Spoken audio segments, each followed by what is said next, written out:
નમસ્તે વિદ્યાર્થી મિત્રો, તથાગત એકેડમીની યુટ્યુબ ચેનલમાં આપનું હાર્દિક સ્વાગત કરીએ છીએ।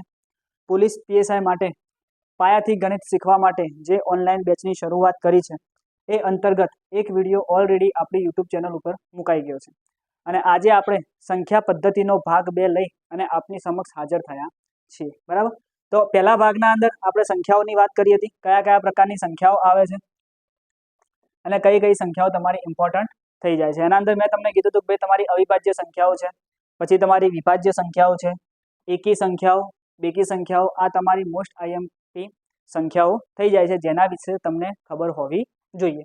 આજે બીજા સંખ્યાઓના પ્રકારની વાત કરવાની છે, તો જેના અંદર આવશે સૌથી પહેલા તો જે આપણે નાનપણથી ભણતા આવ્યા છીએ, સૌથી પહેલા સંખ્યાનો પ્રકાર આવે છે પ્રાકૃતિક સંખ્યાઓ, અથવા તો એને બીજું શું કહેવાય છે, નેચરલ નંબર્સ। શું આવશે?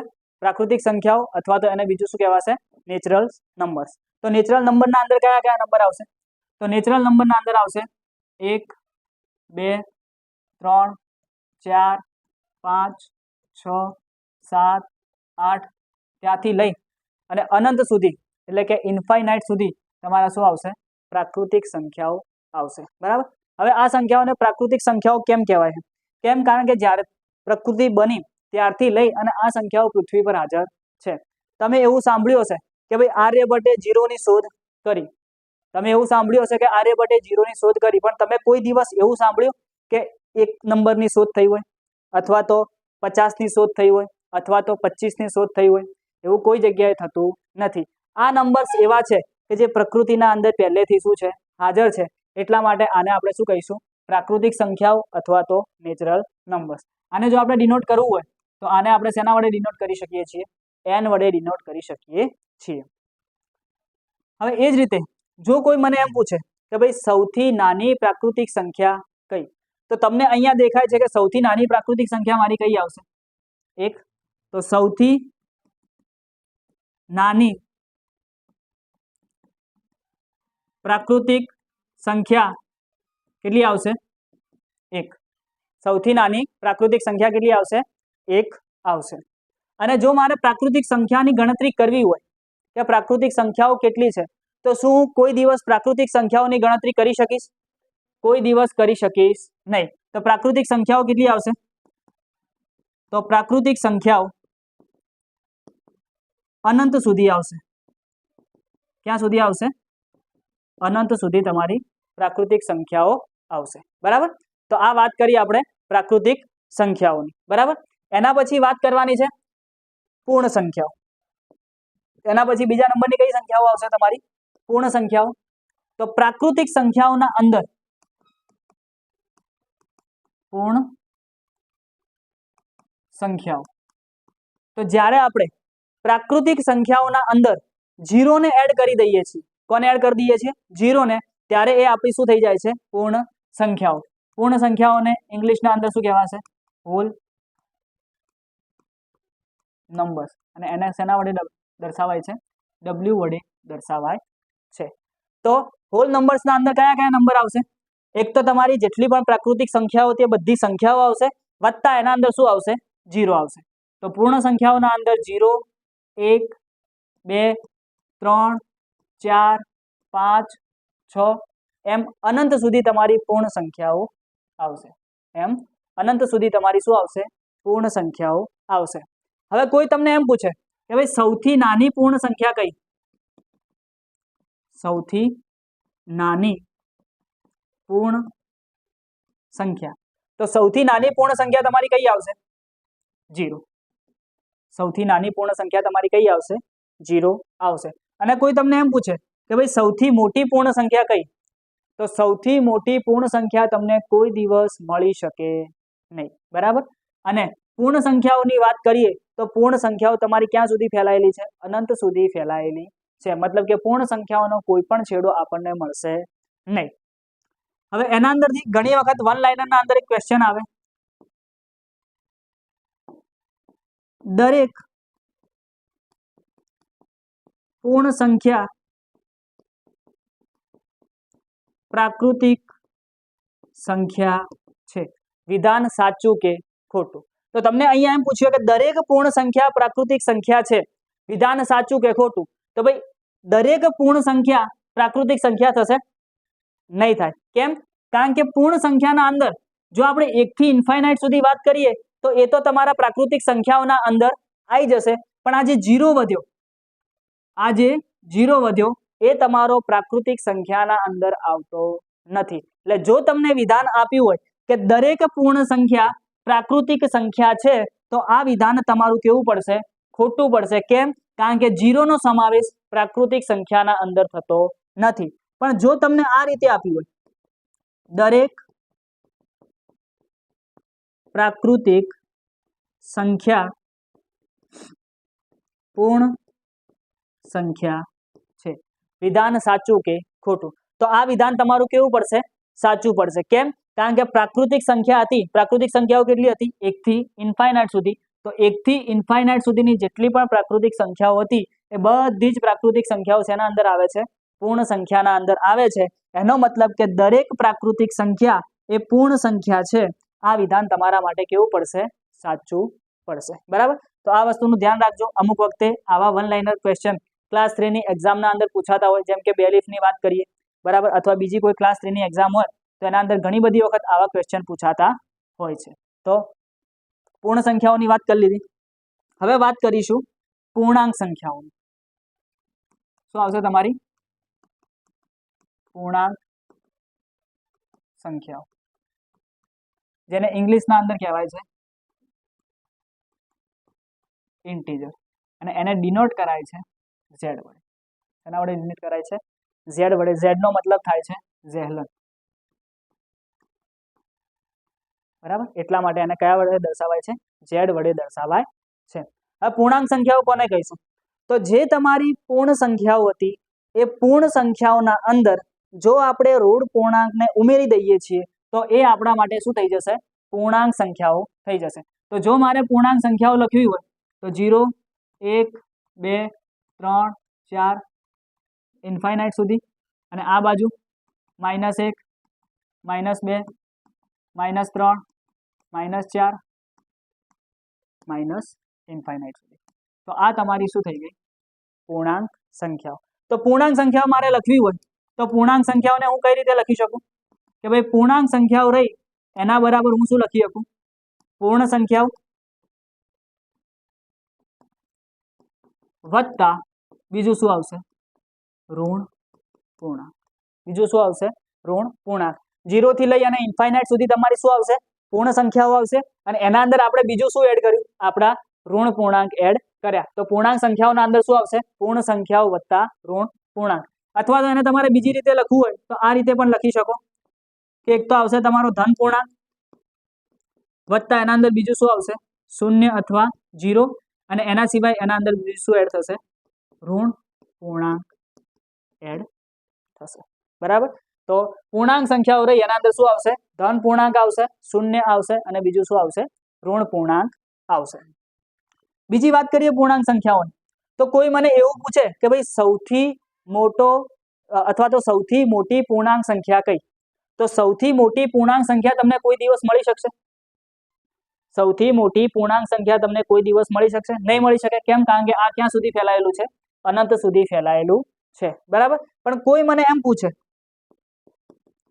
સૌથી નાનો ધન પૂર્ણાંક, સૌથી નાનો ધન પૂર્ણાંક, તો સૌથી નાનો ધન પૂર્ણાંક મારા માટે શું આવશે? 1. સૌથી નાનો ધન પૂર્ણાંક મારા માટે શું આવશે? 1. તો સૌથી નાનો ધન પૂર્ણાંક 1. કોઈ મને એમ પૂછે કે સૌથી નાનો ઋણ પૂર્ણાંક કયો? તો શું તમને કોઈ દિવસ સૌથી નાનો ઋણ પૂર્ણાંક મળશે? નહીં મળે. કેમ? કારણ કે જેમ જેમ આપણે આ બાજુ આવતા જઈએ છીએ ઋણ પૂર્ણાંકના અંદર, એમ એમ એની વેલ્યુના અંદર, એની કિંમતના અંદર શું થતો જાય છે? ઘટાડો થતો જાય છે. એનો મતલબ કે કોઈ દિવસ તમને સૌથી નાનો ઋણ પૂર્ણાંક મળશે નહીં. પણ જો તમને એમ પૂછે કે સૌથી મોટો ઋણ પૂર્ણાંક કયો? તો સૌથી મોટો ઋણ પૂર્ણાંક તમારા માટે શું આવશે? -1. સૌથી મોટો ઋણ પૂર્ણાંક તમારા માટે શું આવશે? -1. કેમ? કારણ કે જેમ જેમ તમે ઋણ પૂર્ણાંકના અંદર આ બાજુ જશો એમ એમ તમારી કિંમત કેવી થશે ઘટતી જશે. એટલા માટે તમને કોઈ દિવસ સૌથી નાનો ઋણ પૂર્ણાંક મળશે નહીં અને સૌથી મોટો ઋણ પૂર્ણાંક તમને કેટલો મળશે? -1 મળશે. બરાબર. હજી બીજી વાત કરીએ કે માની લો કે તમને આ રીતે વિધાન આપ્યું, દરેક પૂર્ણ સંખ્યાઓ પૂર્ણાંક સંખ્યાઓ છે. વિધાન સાચું કે ખોટું? દરેક પૂર્ણ સંખ્યાઓ પૂર્ણાંક સંખ્યાઓ છે. વિધાન સાચું કે ખોટું? તો ભાઈ અહીંયા વાત શેની કરી કે ભાઈ દરેક પૂર્ણ સંખ્યાઓ પૂર્ણાંક સંખ્યાઓ છે. તો શું તમારી પૂર્ણ સંખ્યાઓ પૂર્ણાંક સંખ્યાઓના અંદર આવી જાય છે કે ભાઈ પૂર્ણ સંખ્યા કેટલી હતી? 0 થી લઈને ઇન્ફાઇનાઇટ સુધી. પૂર્ણાંક સંખ્યાઓ તમારી કેવી હોય? -ઇન્ફાઇનાઇટ થી લઈને +ઇન્ફાઇનાઇટ સુધી. તો તમારી જેટલી પણ પૂર્ણ સંખ્યાઓ હતી એ પૂર્ણ સંખ્યાઓ પૂર્ણાંક સંખ્યાઓના અંદર આવી જાય છે. એનો મતલબ શું થયો કે આ વિધાન તમારા માટે કેવું થશે? સાચું થશે. આ વિધાન તમારા માટે કેવું થશે? સાચું થશે. પણ જો તમને એમ પૂછે કે દરેક પૂર્ણાંક સંખ્યાઓ પૂર્ણ સંખ્યાઓ છે તો એ વિધાન તમારા માટે કેવું થશે? ખોટું થશે. કેમ? કારણ કે દરેક પૂર્ણાંક સંખ્યા તમારી પૂર્ણ સંખ્યાના અંદર આવશે નહીં. એનો મતલબ કે એ વિધાન કેવું થશે? ખોટું થશે. તો અહીંયા આપણે વાત કરી છે ની પૂર્ણાંક સંખ્યાઓની. તેની વાત કરી પૂર્ણાંક સંખ્યાઓની. હવે આપણે આગળ વાત કરીએ. ચોથા નંબરના અંદર આવશે આપણું અપૂર્ણાંક. અહીંયા શું આવશે? અપૂર્ણાંક, જેને આપણે ઇંગ્લિશના અંદર શું કહીએ? ફ્રેક્શન. બરાબર. આને આપણે કોઈ શબ્દ વડે ડિનોટ કરતા નથી. તો અપૂર્ણાંક કોને કહેવાશે? તો અપૂર્ણાંકનો મતલબ થશે જે પૂર્ણાંક ના હોય એ. જે પૂર્ણાંક ના હોય તેને આપણે શું કહીશું? અપૂર્ણાંક કહીશું. જે પૂર્ણાંક નથી એને આપણે શું કહીશું? અપૂર્ણાંક કહીશું. અથવા તો જો તમારે એને બીજી રીતે લખવું હોય તો તમે આ રીતે પણ લખી શકો કે જે સંખ્યાને અંશ ભાગ્યા છેદના સ્વરૂપે લખી શકાય. જે સંખ્યાને તમે કયા સ્વરૂપે લખી શકો છો? અંશ ભાગ્યા છેદના સ્વરૂપે લખી શકો છો. એ સંખ્યાને આપણે કઈ સંખ્યા કહીશું? અપૂર્ણાંક સંખ્યાઓ કહીશું. જેમ કે મારે લખવું હોય 3/7 શું કહેવાય? અપૂર્ણાંક સંખ્યા. 22/7 શું કહેવાય? અપૂર્ણાંક સંખ્યા. 5/11 શું કહેવાય? અપૂર્ણાંક સંખ્યા. 15/32 શું કહેવાય? અપૂર્ણાંક સંખ્યા. 1.5 તો 1.5 જો 1.5 છે એને હું વાત કરું તો 1.5 ને જો મારે અપૂર્ણાંકના અંદર ફેરવવું હોય તો શું કરવું પડે? તો ભાઈ 15 એમના એમ આવશે અને પોઈન્ટ પછી જેટલા અંક છે એટલા મીંડા નીચે આવશે. તો પોઈન્ટ પછી કેટલા અંક છે? 1 અંક. તો નીચે શું આવશે? 10. તો 1.5 ને હું અંશ ભાગ્યા છેદના સ્વરૂપે લખી શકું છું. એનો મતલબ કે આને પણ શું કહેવાશે? અપૂર્ણાંક કહેવાશે. પણ આને શું કહેવાય છે? અપૂર્ણાંકનો જ એક પ્રકાર છે દશાંશ અપૂર્ણાંક. તો આને શું કહેવાશે? દશાંશ અપૂર્ણાંક કહેવાશે. શું કહેવાશે? દશાંશ અપૂર્ણાંક. દશાંશ અપૂર્ણાંકના અંદર શું હશે? તો ભાઈ દશાંશ અપૂર્ણાંકનું જ્યારે આપણે ચેપ્ટર ભણીશું ત્યારે ઓના વિશે વધારે ખ્યાલ આવશે. પણ હાલ ખાલી એટલું જાણી લો કે દશાંશ અપૂર્ણાંક કોને કહેવાય અથવા તો દશાંશ અપૂર્ણાંકને જો તમારે અપૂર્ણાંકના અંદર ફેરવવું હોય તો શું કરવાનું? તો જે તમને દશાંશ અપૂર્ણાંક આપ્યો છે એના અંદર જે સંખ્યા આપીએ એ સંખ્યા તમારે વિધાઉટ પોઈન્ટ એમને એમ લખી દેવાની અને પોઈન્ટ પછી જેટલા અંક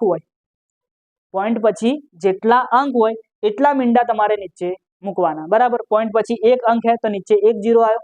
2 અંક હોત તો અહીંયા 2 0 આવત. 3 અંક હોય તો અહીંયા કેટલા 0 આવત? 3 0 આવત. બરાબર. તો આ તમારા 1.5 છે એ તમારો શું છે? અપૂર્ણાંકનો જ એક પ્રકાર છે જેનું નામ શું છે? દશાંશ અપૂર્ણાંક. બરાબર. તો આ આપણે વાત કરી છે ની અપૂર્ણાંકની. હવે આપણે વાત કરીશું જેના અંદર સૌથી વધારે લોકોને કન્ફ્યુઝન હોય છે એ છે તમારી સમમેય સંખ્યાઓ.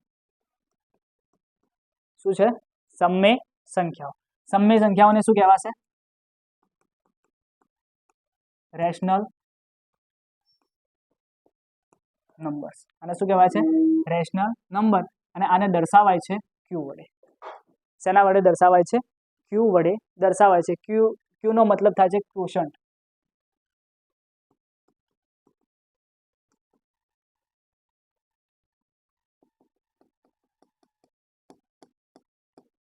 એનો મતલબ શું થાય છે? ક્વોશન્ટ. ક્વોશન્ટનો મતલબ થાય છે ભાગફળ. બરાબર. તો સમય સંખ્યાઓ કોને કહેવાશે? તો સમય સંખ્યાના અંદર જે સંખ્યાને a ભાગ્યા b ના સ્વરૂપે લખી શકાય, જે સંખ્યાને a ભાગ્યા b સ્વરૂપે લખી શકાય એ સંખ્યાને આપણે શું કહીશું? સમય સંખ્યાઓ કહીશું. પણ આના અંદર શરત છે. શરત કઈ છે આના અંદર? એક તો તમારું b બરાબર b is not equal to તમારે શું થવું જોઈએ? 0. અને a અને b તમારા શું આવવા જોઈએ? પૂર્ણાંક સંખ્યાઓ હોવી જોઈએ. અને જો તમારે સમય સંખ્યાને બીજી રીતે લખવું હોય તો બીજી રીતે તમે એમ પણ લખી શકો કે સમય સંખ્યા બરાબર પૂર્ણાંક વત્તા અપૂર્ણાંક. સમય સંખ્યાનો મતલબ શું થાય? પૂર્ણાંક વત્તા અપૂર્ણાંક. એવી સંખ્યાઓ કે જેના અંદર તમારી પૂર્ણાંક સંખ્યાઓ આવી જાય છે અને જેના અંદર તમારી અપૂર્ણાંક સંખ્યાઓ આવી જાય છે એને આપણે શું કહીશું? સમય સંખ્યા કહીશું. અને સમય સંખ્યાને કયા સ્વરૂપે લખી શકાય? a ભાગ્યા b ના સ્વરૂપે લખી શકાય છે, જેના અંદર b ની વેલ્યુ તમારી કોઈ દિવસ 0 હોવી જોઈએ નહીં. અને a અને b તમારા માટે શું હોવા જોઈએ? પૂર્ણાંક સંખ્યાઓ હોવી જોઈએ. તો સમય સંખ્યાના ઉદાહરણ લખીએ તો સમય સંખ્યાના ઉદાહરણ કયા થશે? 5, 3, 10, 15, 2 ભાગ્યા 7, 22 ભાગ્યા 7, પછી વર્ગમૂળમાં 4. વર્ગમૂળમાં 4 કેમ? કારણ કે વર્ગમૂળમાં 4 નો જ્યારે તમે 4 નું વર્ગમૂળ નીકાળો તો તમને જવાબ શું મળે? 2. તો વર્ગમૂળમાં 4 બરાબર આપણે શું લખી શકીએ? 2. અને 2 મારી કઈ છે? પૂર્ણાંક સંખ્યા છે, એટલા માટે એને આપણે શું લખી શકીએ? સમય સંખ્યા લખી શકીએ. બીજી વાત કરીએ, વર્ગમૂળના અંદર 25. તો વર્ગમૂળમાં આપણે જે 25 લખ્યા એ 25 ને આપણે શું કરી શકીએ? વર્ગમૂળમાં 25 એનું વર્ગમૂળ કેટલું નીકળે? 5. 5 મારી કેવી છે? પૂર્ણાંક સંખ્યા. તો આપણે એને શું કહીશું? વર્ગમૂળમાં 25 એ મારા માટે શું થશે? સમય સંખ્યા થશે. એના સિવાય વાત કરીએ 27 નું ઘનમૂળ. તો 27 નું ઘનમૂળ કેટલું થશે? 3 થશે. 3 તમારી કેવી છે? પૂર્ણાંક સંખ્યા, એટલા માટે આને આપણે શું લખીએ? સમય સંખ્યા લખી શકીએ. 2.3. તો 2.3 ને પણ આપણે શું લખી શકીએ? સમય સંખ્યા લખી શકીએ. કેમ? કારણ કે સમય સંખ્યાના અંદર શું આવશે? તમારી પૂર્ણાંક વત્તા અપૂર્ણાંક. મતલબ કે પૂર્ણાંક અને અપૂર્ણાંક સંખ્યા બંને શેના અંદર આવે? સમય સંખ્યાના અંદર આવશે. બરાબર. પણ વર્ગમૂળમાં 5,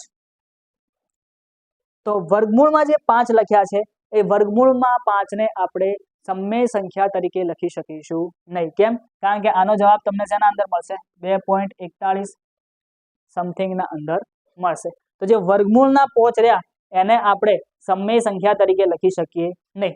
તમને પાછો ક્વેશ્ચન એમ થાય કે સાહેબ વર્ગમૂળમાં જે 5 લખ્યા છે એ જે વર્ગમૂળમાં 5 લખ્યા છે એને હું વર્ગમૂળમાં 5 ભાગ્યા 1 પણ લખી શકું? વર્ગમૂળમાં 5 ભાગ્યા 1 પણ લખી શકું. તો આ રીતે જોવા જઈએ તો a ભાગ્યા b સ્વરૂપ થાય છે. તો શું હું આને સમય સંખ્યાના અંદર ના મૂકી શકું? તો ભાઈ સમય સંખ્યાના અંદર બીજી શરત તમને શું કહે છે કે ભાઈ a અને b બંનેની વેલ્યુ તમારી કેવી હોવી જોઈએ? પૂર્ણાંક સંખ્યા હોવી જોઈએ. પણ અહીંયા જે વર્ગમૂળમાં 5 રહ્યા એ તમારી પૂર્ણાંક સંખ્યા નથી, એટલે વર્ગમૂળમાં 5 રહ્યા એ તમારા સમય સંખ્યાના અંદર આવશે નહીં. બરાબર. વર્ગમૂળમાં 10 ની વાત કરું તો એ પણ તમારા સમય સંખ્યાના અંદર આવશે નહીં. બરાબર. ઇન શોર્ટ વાત કરું તો એવી સંખ્યાઓ કે જે તમારી પૂર્ણ વર્ગ નથી અથવા તો એવી સંખ્યાઓ કે જે તમારી પૂર્ણ ઘન નથી, એ બધી જ સંખ્યાઓનું જો તમે વર્ગમૂળ અથવા ઘનમૂળ નીકાળો તો એ બધી જ સંખ્યાઓ તમારી શેના અંદર આવશે? અસમય સંખ્યાના અંદર આવશે. શેના અંદર આવશે? અસમય સંખ્યાના અંદર આવશે. તો અહીંયાથી આપણને ક્લેરિફાય થઈ ગયું કે ભાઈ સમય સંખ્યાઓ કઈ છે. કોઈને કોઈ જગ્યાએ ડાઉટ હોય સમય સંખ્યાના અંદર તો કોમેન્ટના અંદર કહી દેજો, તો સમય સંખ્યા આપણે બીજી વખત જોઈ લઈશું. બરાબર. તો આ હતી આપણી સમય સંખ્યાઓ. સૌથી વધારે પ્રોબ્લેમ સમય અને અસમયના અંદર હોય છે. બરાબર. નેક્સ્ટ વાત કરીએ અસમય સંખ્યાઓ. નેક્સ્ટ એની વાત કરીએ અસમય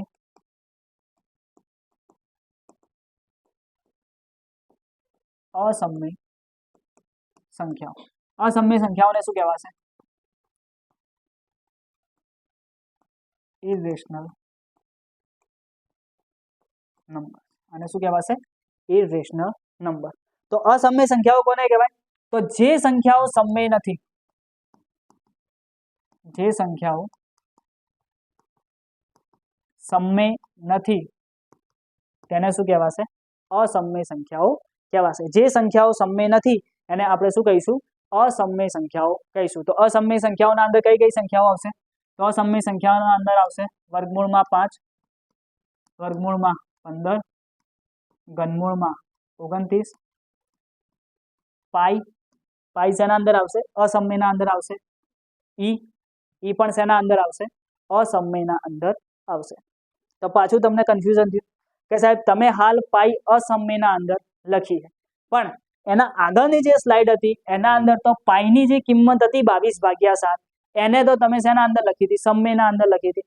તો આ કન્ફ્યુઝનને દૂર કરો કે ભાઈ પાઈ એ તમારી અસમય સંખ્યા છે, પણ પાઈની જે કિંમત રહી એ પાઈની કિંમત 22/7 જે આપણે રોજિંદા જીવનના અંદર ઉપયોગ કરીએ છીએ એને તમે કેમ સમય સંખ્યાના અંદર લખી? તો ભાઈ એના પાછળનું કારણ છે, થોડી ધીરજ રાખો એટલે હમણાં તમને કારણ સમજાઈ જશે. બરાબર?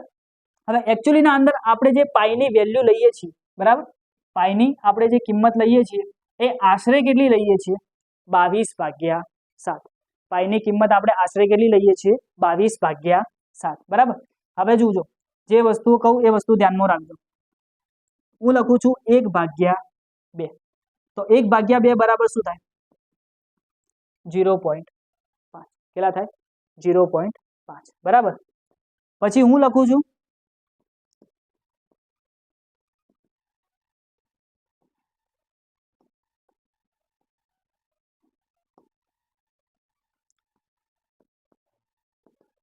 3/8. 3/8 એટલે શું લખાય?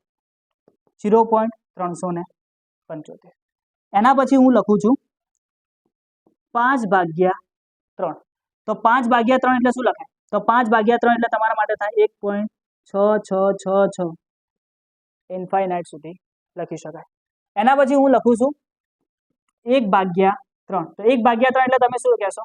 0.3333 ઇન્ફાઇનાઇટ સુધી. બરાબર? પછી એક વેલ્યુ લખું છું 22/7. તો 22/7 નું જ્યારે પણ તમે વેલ્યુ લાવશો ત્યારે તમને કેટલી મળશે? 3.14 28 57 14 28 57 ઇન્ફાઇનાઇટ સુધી. જ્યારે તમે કેલ્સીના અંદર 22/7 કરશો ત્યારે તમને શું મળશે? 3.14 28 57 14 28 57 ઇન્ફાઇનાઇટ સુધી મળશે. અને એના પછી તમે એક કામ કરજો કે ભાઈ તમારા મોબાઈલના અંદર જે તમારા ગૂગલ બાબા છે અથવા તો જે તમારી જેમિની છે એ જેમિનીના અંદર જઈ અને તમે સર્ચ કરજો પાઈની વેલ્યુ. શેની વેલ્યુ? પાઈની વેલ્યુ. અને તમે જ્યારે એના અંદર જઈને પાઈની વેલ્યુ સર્ચ કરશો ત્યારે પાઈની વેલ્યુ તમને કંઈક આવી મળશે 3.14 15 91 92 ઇન્ફાઇનાઇટ સુધી તમને શું મળશે? પાઈની વેલ્યુ મળશે. બરાબર? તો હવે તમે જુઓ કે જ્યારે મેં 1/2 કર્યા ત્યારે મને જવાબ શું મળ્યો? 0.5. જ્યારે મેં 3/8 કર્યા ત્યારે મને જવાબ શું મળ્યો? 0.375.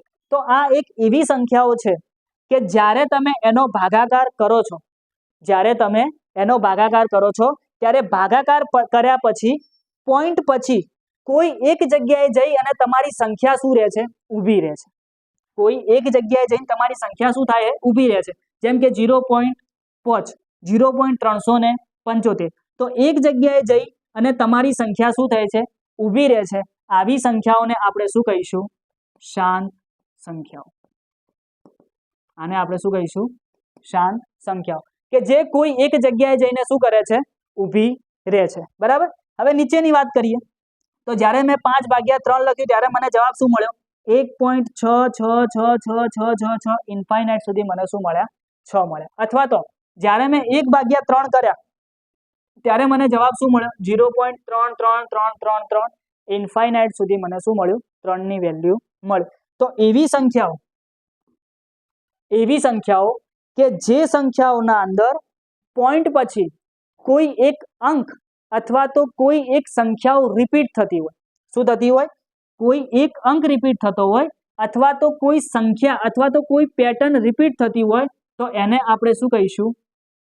અનંત આવૃત સંખ્યાઓ. એને આપણે શું કહીશું? અનંત આવૃત સંખ્યાઓ, બરાબર। તો એવી સંખ્યાઓ કે જે સંખ્યાઓ શાંત છે અથવા તો એવી સંખ્યાઓ કે જે સંખ્યાઓ અનંત આવૃત છે, એવી સંખ્યાઓ તમારી શેના અંદર આવશે? સમમેય સંખ્યાના અંદર આવશે। એવી સંખ્યાઓ તમારી શેના અંદર આવશે? સમમેય સંખ્યાઓના અંદર આવશે। પણ એવી સંખ્યાઓ કે જેના અંદર પોઈન્ટ પછી કોઈ પેટર્ન રિપીટ થતી નથી અથવા કોઈ અંક રિપીટ થતો નથી અથવા તો કોઈ સંખ્યાઓ રિપીટ થતી નથી, તો આને શું કહેવાશે? અનંત અનાવૃત સંખ્યાઓ। આને શું કહેવાશે? અનંત અનાવૃત સંખ્યાઓ। અને આ જે અનંત અનાવૃત સંખ્યાઓ રહી, આ સંખ્યાઓ હંમેશા કેવી હશે? અસમમેય સંખ્યાઓ હશે। આ સંખ્યાઓ હંમેશા કેવી હશે? અસમમેય સંખ્યાઓ હશે, બરાબર। તો હવે તમને ખબર પડી ગઈ કે જે સંખ્યા મને આપેલી છે ભલે પોઈન્ટ વાળી છે, તો એ પોઈન્ટ વાળી સંખ્યા સમમેય છે કે એ સમમેય, એ તમને કઈ રીતે ખબર પડી શકે? કે જો તમને જે પોઈન્ટ વાળી સંખ્યા આપી છે એ પોઈન્ટ વાળી સંખ્યા તમારી શાંત સંખ્યાઓ છે। કેવી સંખ્યાઓ છે? શાંત સંખ્યાઓ છે। તો શાંત સંખ્યાઓ હોય અથવા તો એવી સંખ્યાઓ કે જે તમારી અનંત આવૃત હોય, કેવી હોય? અનંત આવૃત હોય, તો એવી સંખ્યાઓ શેના અંદર આવશે? સમમેય સંખ્યાના અંદર આવશે। પણ એવી સંખ્યાઓ કે જેના અંદર પોઈન્ટ પછી કોઈ અંક અથવા તો કોઈ સંખ્યા રિપીટ થતી નથી, તો એવી સંખ્યાઓને આપણે શું કહીશું? અનંત અનાવૃત સંખ્યાઓ। અને આ સંખ્યાઓને આપણે શેના અંદર કન્સિડર કરીએ છીએ? અસમમેય સંખ્યાઓના અંદર કન્વર્ટ કરીએ છીએ। હવે તમે જુઓ કે પાઈનું જે આપણે વેલ્યુ લઈએ છીએ, પાઈ બરાબર 22/7, તો પાઈની વેલ્યુ જે રહી એના અંદર આપણે પહેલા પોઈન્ટ પછીના પહેલા બે અંક કન્સિડર કરીએ, પોઈન્ટ પછીના પહેલા બે અંક કન્સિડર કરીએ તો કેટલા મળે આપણને? 3.14। તો એના આધારે આપણે પાઈની વેલ્યુ કેટલી લઈએ છીએ? 22/7। બાકી એકચ્યુઅલીના અંદર પાઈની વેલ્યુ અલગ થાય છે અને 22/7 ની વેલ્યુ પણ શું થાય છે? અલગ થાય છે। પણ આપણને ગણતરીના અંદર સહેલું રહે એટલા માટે આપણે પાઈની વેલ્યુ કેટલી લખીએ છીએ? 3.14 લખીએ છીએ। અને બીજી વસ્તુ કે 22/7 એ તમારા કેવા છે? અનંત આવૃત સંખ્યા છે, એટલે આપણે એને શેના અંદર લખીએ છીએ? સમમેય સંખ્યાના અંદર લખીએ છીએ। પણ જે તમારી પાઈ રહ્યું એ પાઈ શું છે? અનંત અનાવૃત સંખ્યા છે। કેવી છે? અનંત અનાવૃત સંખ્યા છે, એટલા માટે આપણે એને શેના અંદર લખીએ છીએ? અસમમેય સંખ્યાઓના અંદર લખીએ છીએ। તો 2025ની જે હાઈકોર્ટ બેલીફની એક્ઝામ હતી એના અંદર બેઠો પ્રશ્ન પૂછાણો હતો કે ભાઈ પાઈ એ કઈ સંખ્યા છે? તો પાઈ તમારી કેવી સંખ્યા આવશે? અસમમેય સંખ્યા આવશે। કેવી સંખ્યા આવશે? અસમમેય સંખ્યા આવશે। તો પાઈ અસમમેય, 22/7 સમમેય। એ સમમેય અને અસમમેય હોવા પાછળનું કારણ શું છે એ મેં તમને સમજાવી દીધું, બરાબર। તો આ થઈ તમારી અસમમેય સંખ્યાઓ। હવે આપણે વાત કરીશું નેક્સ્ટ પ્રકાર, વાસ્તવિક સંખ્યાઓ। હવે કેવી આવશે તમારી? વાસ્તવિક સંખ્યાઓ।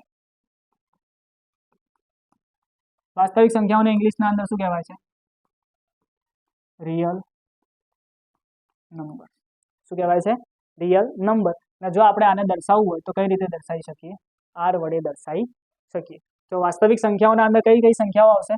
તો વાસ્તવિક સંખ્યાઓના અંદર સમમેય વત્તા અસમમેય। સમમેય અને અસમમેયનું જો આપણે મિશ્રણ કરીએ છીએ તો આપણને જે સંખ્યાઓ મળે છે એ આપણી શેના અંદર આવશે? વાસ્તવિક સંખ્યાના અંદર આવશે। કોના અંદર ગમે તે લખીએ કાંઈ? 2/7, વર્ગમૂળમાં 5, ઘનમૂળમાં 29, 3.7, 40, 45, આ બધી જ સંખ્યાઓ તમારી શેના અંદર આવશે? વાસ્તવિક સંખ્યાઓના અંદર આવશે। એના પછી વાત કરીએ કાલ્પનિક સંખ્યાઓ। કાલ્પનિક સંખ્યાઓને શું કહેવાય? Imaginary number. તો કાલ્પનિક સંખ્યાઓ કોને કહેવાય? કે ભાઈ એવી સંખ્યાઓ કે જે એકચ્યુઅલીમાં અસ્તિત્વ ધરાવતી નથી, આપણી કલ્પનાઓના અંદર જે સંખ્યાઓ અસ્તિત્વ ધરાવતી હોય એને જ આપણે શું કહીશું? ઇમેજનરી સંખ્યાઓ અથવા તો કાલ્પનિક સંખ્યાઓ કહીશું। જેમ કે વર્ગમૂળમાં -4, વર્ગમૂળમાં -4 તો એકચ્યુઅલીમાં આવી કોઈ સંખ્યા એક્ઝિસ્ટ કરતી નથી. આ સંખ્યા ક્યાં એક્ઝિસ્ટ કરે? આપણી ઇમેજિનના અંદર. એટલા માટે આપણે એને શું કહીશું? ઇમેજનરી સંખ્યા કહીશું. હવે અમુક લોકો એવા હશે કે ભાઈ એના વર્ગમૂળમાં -4 કીધું હોય એટલે એનો જવાબ -2 લાઈન બેસી જશે. અમુક હશે એવા જેમને ગણિત એકદમ પાકું આવડે કે ભાઈ વર્ગમૂળમાં -4 કીધા, જો વર્ગમૂળમાં 4 બરાબર 2 થતું હોય તો વર્ગમૂળમાં -4 બરાબર શું થશે? -2 થશે. પણ એ વાત તદ્દન ખોટી છે. બરાબર? એ વાત કેવી છે? તદ્દન ખોટી. આનું સાદુરૂપ શું આવશે? 2i. અને i રહ્યું એ તમારા માટે શું કહેવાશે? ઇમેજનરી નંબર કહેવાશે. અહીંયા થશે કેવું કે -4 તો -1 તમારો બહાર નીકળ્યો, સોરી હા, અને વર્ગમૂળમાં શું વધશે? 4. વર્ગમૂળમાં 4 વધ્યા તો 2, અને આ જે -1 રહ્યું, આ -1 એ જ તમારા માટે શું કહેવાશે? ઇમેજનરી. અને આ -1 ને હું કઈ રીતે દર્શાવીશ? i વડે દર્શાવીશ. એટલે વર્ગમૂળમાં -4 એનો જવાબ મને શું મળશે? 2i. i નો મતલબ શું થશે? Imaginary numbers. તો ઇમેજનરી નંબર્સ કોને કહેવાય? એવા નંબર્સ અથવા તો એવી સંખ્યાઓ કે જે વાસ્તવિકના અંદર એક્ઝિસ્ટ નથી, આપણા ઇમેજિનના અંદર એક્ઝિસ્ટ કરે છે. બરાબર? અને છેલ્લી વાત કરવાની છે કાલ્પનિક સંખ્યાઓ પછી. છેલ્લે આવશે તમારી સંકર સંખ્યાઓ, અથવા તો આને શું કહેવાય? Complex number. બરાબર? તો સંકર સંખ્યાઓ કોને કહેવાય? તો સંકર સંખ્યાઓનો મતલબ થશે, સંકર સંખ્યાઓનો મતલબ થશે કે વાસ્તવિક સંખ્યાઓ વત્તા કાલ્પનિક સંખ્યાઓ, આ બંનેના મિશ્રણને આપણે શું કહીશું? સંકર સંખ્યા કહીશું. આ બંનેના મિશ્રણને આપણે શું કહીશું? સંકર સંખ્યા કહીશું. જેમ કે 2 + 3i. તો આ તમારા માટે શું કહેવાશે? કોમ્પ્લેક્સ નંબર અથવા તો સંકર સંખ્યા કહેવાશે. બરોબર? તો અહીંયા આપણે જેટલા પણ સંખ્યાઓના પ્રકાર શીખવાના હતા એ આપણે શીખી લીધા. સૌથી પહેલા વાત કરી પ્રાકૃતિક નંબર્સની, એટલે કે નેચરલ નંબર. પ્રાકૃતિક સંખ્યાઓ, પ્રાકૃતિક સંખ્યાઓના અંદર 0 એડ કરીએ તો આપણને શું મળે? પૂર્ણ સંખ્યાઓ. પૂર્ણ સંખ્યાઓના અંદર આપણે ઋણ પૂર્ણાંક એડ કરીએ તો આપણને શું મળે? પૂર્ણાંક સંખ્યાઓ. પૂર્ણાંક સંખ્યાઓ પછી શું આવશે? તમારી અપૂર્ણાંક સંખ્યાઓ. અપૂર્ણાંક સંખ્યાઓ પછી આવશે તમારી સમય સંખ્યાઓ. સમય પછી આવશે તમારી અસમય સંખ્યાઓ. અસમય સંખ્યાઓ પછી આવશે તમારી વાસ્તવિક સંખ્યાઓ, મતલબ કે સમય સંખ્યા વત્તા અસમય સંખ્યા. અને વાસ્તવિક નંબર પછી શું આવશે? તમારા ઇમેજનરી નંબર અથવા તો કાલ્પનિક સંખ્યાઓ. અને કાલ્પનિક સંખ્યાઓ પછી શું આવશે? તમારા સંકર સંખ્યાઓ, એટલે કે તમારી વાસ્તવિક વત્તા કાલ્પનિક સંખ્યાઓ. બરાબર? તો આના પરથી જો મારે એક વસ્તુ અહીંયા લખવી હોય તો હું આ રીતે લખી શકું કે ભાઈ n એ ઉપગણ છે z નો. સોરી, n એ ઉપગણ છે w નો. n એ શેનો ઉપગણ છે? w નો. w એ ઉપગણ છે z નો. w એ ઉપગણ છે z નો. z એ ઉપગણ છે i નો, સોરી q નો. સમય સંખ્યાઓને આપણે કઈ રીતે દર્શાવીએ છીએ? q તરીકે. બરાબર? તો n ઉપગણ છે w નો, w ઉપગણ છે z નો, z ઉપગણ છે q નો, અને q ઉપગણ છે r નો. ઉપગણનો મતલબ શું થાય? કે n આખે આખો શેના અંદર है? w ના અંદર. w આખે આખો શેના અંદર है? z ના અંદર. z આખે આખો શેના અંદર है? q ના અંદર. અને q આખે આખો શેના અંદર है? r ના અંદર. તો ઘણી વખતે આ સિક્વન્સ પણ આપણા એક્ઝામના અંદર પૂછાઈ જતી હોય છે. n ઉપગણ છે w નો, w ઉપગણ છે z નો, z ઉપગણ છે q નો, અને q ઉપગણ છે r નો. બરાબર? તો આટલી વસ્તુ ખબર પડી. તો આના પછી આપણે કંઈક આવું લખી શકીએ કે ભાઈ સૌથી પહેલા જો મારે કોઈ સંખ્યાઓ લખવી હોય તો સૌથી ઉપર તમારી કઈ સંખ્યાઓ આવશે? સૌથી ઉપર તમારી કઈ આવશે? સંકર સંખ્યાઓ. જો આ સંકર સંખ્યાઓના હું બે ભાગ કરું, કેટલા ભાગ કરું? બે ભાગ. તો સંકર સંખ્યાઓના અંદર શું આવે? એક આવશે તમારી વાસ્તવિક સંખ્યાઓ અને બીજી આવશે તમારી કાલ્પનિક સંખ્યાઓ. આ વાસ્તવિક સંખ્યાઓના જો હું બે ભાગ કરું, આ વાસ્તવિક સંખ્યાઓના હું બે ભાગ કરું તો એક બાજુ મારી કઈ સંખ્યાઓ આવશે? સમય સંખ્યાઓ, અને બીજી બાજુ મારી કઈ સંખ્યાઓ આવશે? અસમય સંખ્યાઓ. આ સમય સંખ્યાના જો હું બે ભાગ કરું તો એના પરથી મને શું મળશે? એક બાજુ મને મળશે પૂર્ણાંક સંખ્યાઓ અને એક બાજુ મને શું મળશે? અપૂર્ણાંક સંખ્યાઓ. આ પૂર્ણાંક સંખ્યાઓના જો હું ભાગ પાડું, આ પૂર્ણાંક સંખ્યાઓના જો હું ભાગ પાડું તો અહીંયા મને શું મળશે? પૂર્ણ સંખ્યાઓ અને આ બાજુ મને શું મળશે?